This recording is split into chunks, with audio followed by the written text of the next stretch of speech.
Let me paint a picture for you. Imagine your team just had an incredible record-breaking quarter. Sales are through the roof, you're feeling on top of the world, and then your finance partner pulls you aside and says, "Hey, we've got a cash problem." Wait, what? How is that even possible? Record sales, but we might have trouble making payroll?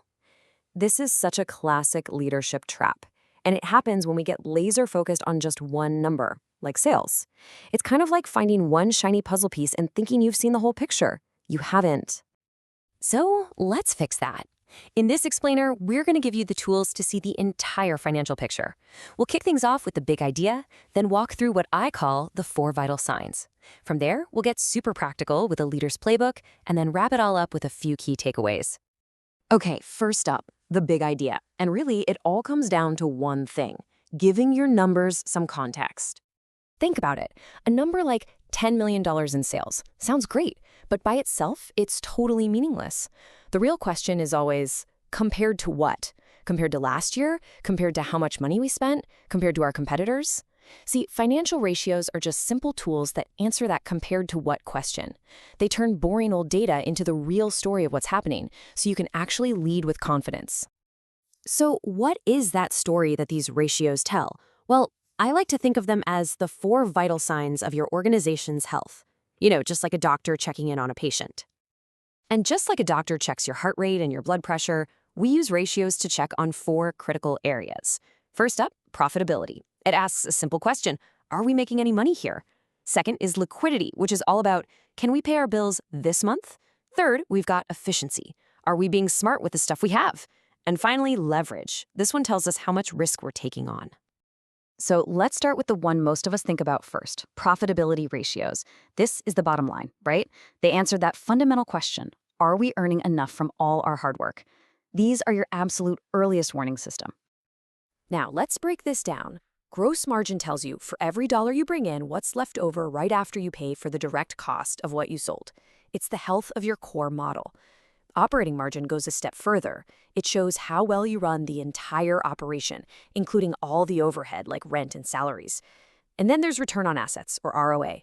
This one is so powerful. It asks, for all the stuff we own, our buildings, our equipment, our cash, how good are we at actually using it to generate a profit? Okay, next up, liquidity ratios. Now, this isn't about long-term vision or 5-year plans. This is about short-term survival. The question here is as simple and as serious as it gets. Can we pay our bills? And the key metric here is called the current ratio. It's simple. You just compare your short-term assets, think cash in the bank, inventory you could sell, to your short-term liabilities, which are all the bills due soon. If that ratio is close to 1, it means you have just about enough to cover what you owe. But if it drops below 1, that is a major red flag. It means you're living paycheck to paycheck as an organization, right on the financial edge. All right, let's move to our 3rd vital sign, efficiency ratios. Now, I'll admit it, these are my favorite because they show a leader's real day-to-day discipline. They answer the question, are we using our assets well? There are 2 here that are critical because they show you exactly where your cash is getting trapped. First, days sales outstanding, or DSO. Think about it. You make a sale, awesome. But how long does it take to actually get the cash in your hand?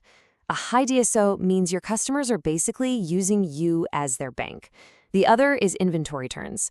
How quickly are you selling through all the stuff you have in stock? If that number's low, your cash isn't cash. It's just boxes collecting dust on a shelf.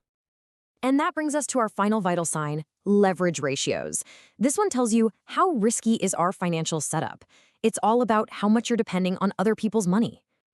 The go-to metric here is the debt-to-equity ratio. For every dollar of actual ownership you have, how many dollars of debt are you carrying? And let me tell you, lenders and investors watch this number like a hawk. Now, a high ratio isn't always a bad thing when times are good. It can really fuel growth, but it makes you incredibly fragile when things take a downturn. There's just no room for error. Okay, so let's put it all together and see how this works in the real world. In the business example, you've got that classic problem. Sales are up, but everyone feels broke. Why? The ratios tell the story. High DSO and low inventory turns mean all their cash is trapped. It's not a sales problem, it's an efficiency problem. And it's the same idea in a ministry context. Attendance is booming, which is great, but the finance committee is nervous. Why? The current ratio is creeping down towards 1. Their commitments are just growing way faster than their cash. That growth is actually making them weaker. So, that's a lot of information. The big question is, what do you do with it? Let's get really practical. Here's your leader playbook. Now, if you're leading a team and you don't have a dedicated finance department, maybe you are the finance department, don't get overwhelmed. You don't need to track 25 ratios. Just focus on 3. 1, track your gross margin. This tells you if your basic model is healthy. 2, track your current ratio. This is all about survival. And 3, track your DSO for cash discipline. Seriously, just those 3 will give you so much clarity. Now, if you do have a finance team, your job is a little different. You're not the one crunching the numbers. You're the one asking the tough questions. So, number 1, always ask for trends, not just a snapshot. A single number is useless. A trend line tells a story. Number 2, constantly ask why. Get behind the data to understand the real-world behaviors that are driving it.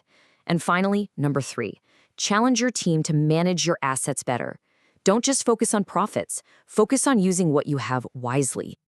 All right, let's start to land the plane here with some key takeaways, starting with a few of the most common mistakes I see leaders make all the time.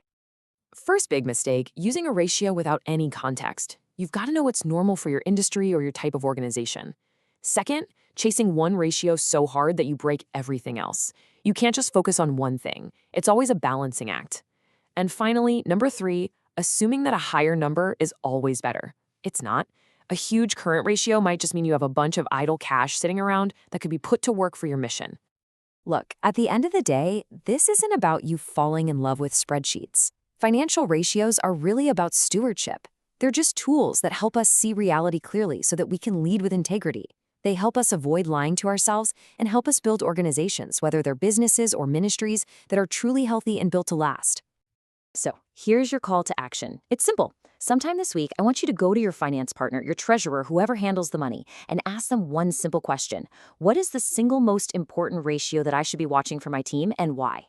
Just start that conversation. That's where real financial intelligence begins.